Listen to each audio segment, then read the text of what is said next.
Hi everybody, it's Miss Kelsey and I'm here at North Park Public Library and I'm very excited to be with you for my very first Fractured That Fairy Tale book talk for our summer reading program. Now this week our Fractured Fairy Tales are going to focus on an in the garden theme. But before we get there, do you guys know what a fractured fairy tale is? Yes, that's right. A fractured fairy tale is a twisted version of a traditional fairy tale.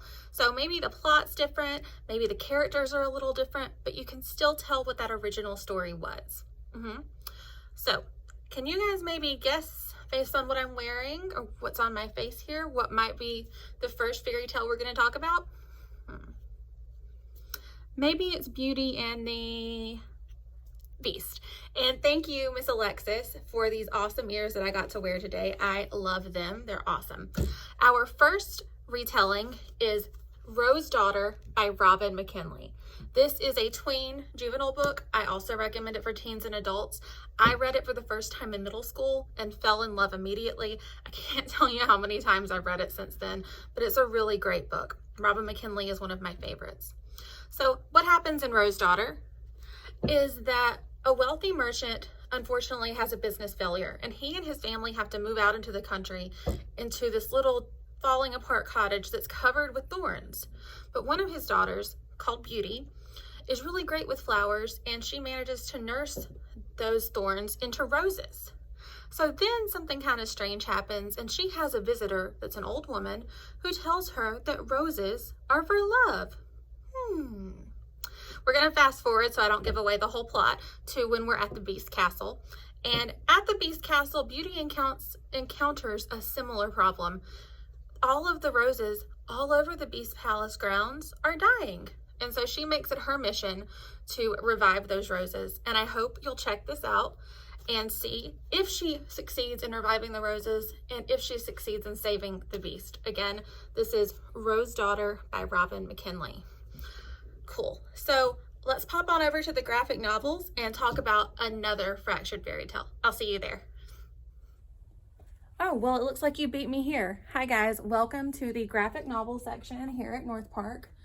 And this book is going to be our teen pick for this week, though I definitely think there are a lot of adults who would enjoy this book too. I read it the first time as an adult and I really loved it.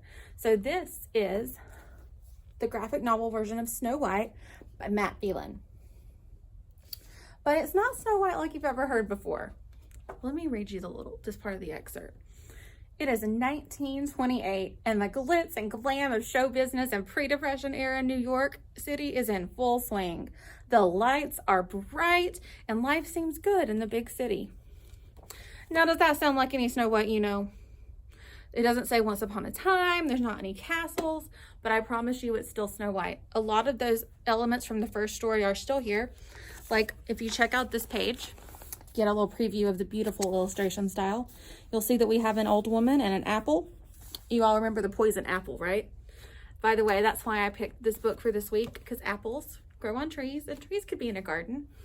Yeah, but anyway, we still have our old woman with her poisoned apple. We still have a character named Samantha who represents Snow White, even though at the beginning she's actually sent off to boarding school by her evil stepmother instead of running away into the woods. And we do have 7 characters that represent the 7 dwarves who call themselves the 7. So I hope that you will check this out and see how it's like Snow White and how it's not like Snow White. Don't want to spoil too much more of it for you. But again, I enjoyed it. And this is Snow White, a graphic novel, Phelan. I have another book for you now, and it's going to be kind of different than the others. So come on over here and I'll show you. All right, everybody. I told you that this book was going to be a little different, and that's because it's an ebook by Rachel Himes called Princess and the Peas. So I'm sure you guys can guess what fairy tale this is a twisted version of, The Princess and the Pea. But this story is a little different. It actually takes place in Charleston, South Carolina, so not too far away from us. And in the beginning of the book, we meet Ma Sally, here in the purple, and her son John. Now, Ma Sally is the best cook in Charleston County, South Carolina. So one day, her son John decides that he wants to get married. But Ma Sally knows that not just any girl is going to be good enough for him. Now, you might remember in The Princess and the Pea, that the girls have to sleep on lots of mattresses to see if they can feel the pee. But this is a little different than that. In this one, Ma Sally decides that they all have to cook black-eyed peas, and that's how she's going to find out which one is appropriate for her sweet son, John. So, hope you guys will check this out. And I also hope that you'll check out the end of the book. Let me show you. So on the very last page, after your story is over, you are going to see this awesome recipe for Princess's black-eyed peas. So I hope you guys will try cooking that at home, and maybe you can cook this and then read the story. Now let's get back to the library. All right, everybody, I hope you enjoyed the fractured fairy tales I had to share with you today. I hope you'll check them out.